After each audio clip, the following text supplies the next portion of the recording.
It needs a lot of preparation to film a video, so I prep my skin with moisturizer, I prep my lips with some lip balm, and I prep myself a nice cup of tea.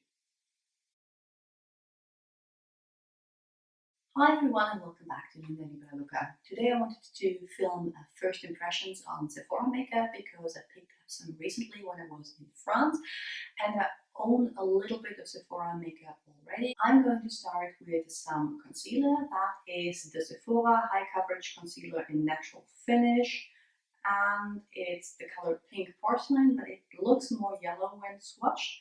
And I'm going to apply it, if I can open it, underneath my eyes, a bit on my forehead.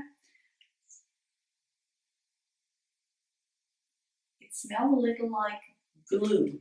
And then I'm going to take a small liner brush and pin conceal my acne scars that I have left over from pregnancy. Yeah, so that looks way paler than it did back in store when swatched. So I'm going to let that sit for a second, which I usually do with my concealer, and show you what I have for the eyes. I picked up two of the colorful shadow in and liner, 12-hour wear, waterproof, and I picked up the colors taupe and khaki. And I always go for colors like khaki, especially in fall, but I never wear them because somehow I'm not sure how to make them work. So I'm going to try to put taupe on my mobile lid and then khaki in the crease and on the outer corner. They look like this. I'm going to apply them straight from the bullet, just paint them on my lid. Yeah. They are very, very creamy. Oh, that's a lovely color. It looks a lot like MAC Satin Taupe, which is a color I love. Okay, so that applied easy, creamy from the bullet. Going in with the khaki one. It's very intense as well. I'm going to attempt to wear this one as liner on my lower lash line to see if it puts up to a waterproof claim should my eyes get watery throughout the day. And now let's see how they are going to blend. First I'm going in with a fluffy brush just to soften the edges. That did actually blend out very well. That's pretty much already set, so I have to hurry up to blend my crease color. And as a transition shade, I'm using a Clinique Chubby Stick where the name has worn off completely. And then the blending brush and just try to make this edge a little softer. Okay, that works fine, but I think I'd advise to blend the edges first before I move on to the other eye because they set and then they stay put, which is a good thing. Moving on to the concealer, I'm taking a flat top kabuki, which is what I always use on my spot marks and around my face because that doesn't drag the product very much, but it just buffs everything in. And I have to say, after buffing it out with this product, the coverage isn't high coverage. It's more of a medium. So I think I have to go back in with a little more and try something different to blend it, maybe just my fingers. I realize I have a lot of scars. These are leftovers from my pregnancy where it got bad hormonal acne. And yeah, they just stick around for a very, very long time. Now that the concealer had some time to sit, the coverage is a medium, I'd say. I don't get full coverage even with reapplying and just buffing it out with my fingers. I like the way it sits on the skin. It doesn't feel tacky, and despite being too light for me at the moment, but it's the end of summer, I think it looks really nice on the skin. It's a natural finish, and it's not looking cakey or too powdery or anything like that. I'm going to use the Sephora Micro Smooth Baked Powder, which is a powder foundation I have had for a little more than 1 year, and then I like to use in the summer. But it oxidizes on me. It's a medium coverage foundation with a natural skin-like finish.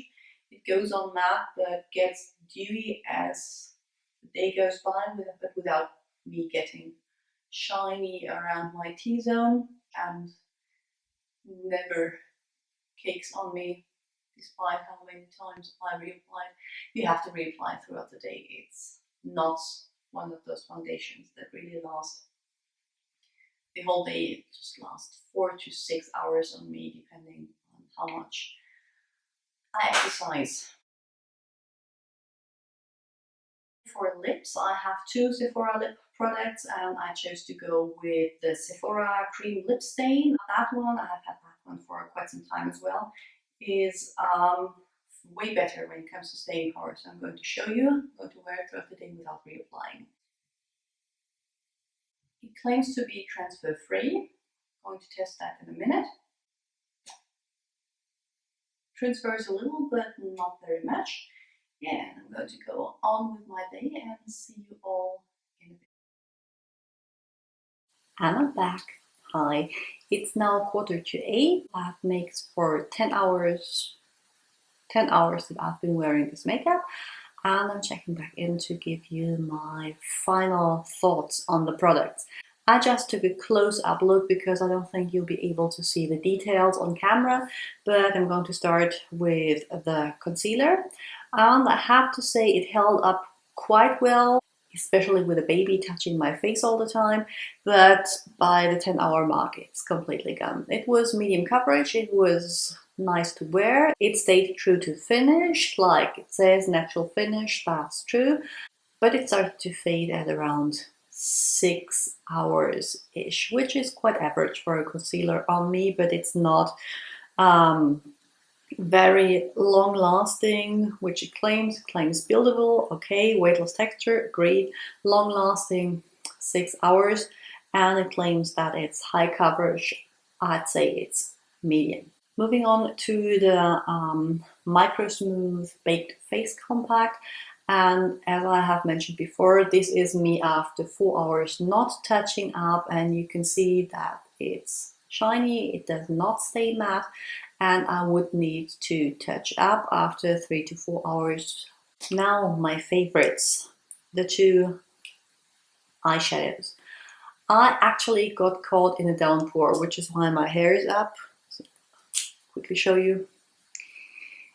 This is my hair after it got rained on and then, yeah, dried again. There's not much left from the look I attempted earlier this morning. But yeah, those two, Jumbo Shadow and Liner 12-Hour Wear, they stayed put. I don't think you'll be able to see, but they're still there where I put them without a base. They may have faded a teeny tiny bit, but they're still vibrant. I can still notice both colors. There's no creasing whatsoever. And yeah, I'm really impressed. Oh, and the concealer, I did set the right side with powder, the left side I didn't. No difference, no creasing in my under eye area, which is impressive because on 37 concealers have a lot of fine lines to crease into. And then lastly, not new for me, the Sephora cream lip stain. After I had lunch, I noticed it started to disappear on the inside. And while it's transfer proof when it comes to kissing and drinking, it's not transfer proof when you really eat fatty food, because I had something with butter and I had it on my chin. I'll insert a picture I took. It's from my iPhone because I didn't have the camera with me. This is how the makeup looks after 4 to 5 hours with no touch-ups. Yeah, by the evening and after another full meal, it's almost completely gone. I can see a little bit lingering up here. And I have a little smear down here, and I honestly don't understand why this transfers to my chin. What am I doing? Yeah, I'm not sure, but it does that. I have yet to find a lipstick that really survives a full meal with fatty food. That's it for my first impressions Sephora. If you want to see more like that, please like, comment if you have one Sephora product that you think I have to try. And yeah, subscribe if you aren't already so you don't miss my newest videos. Bye!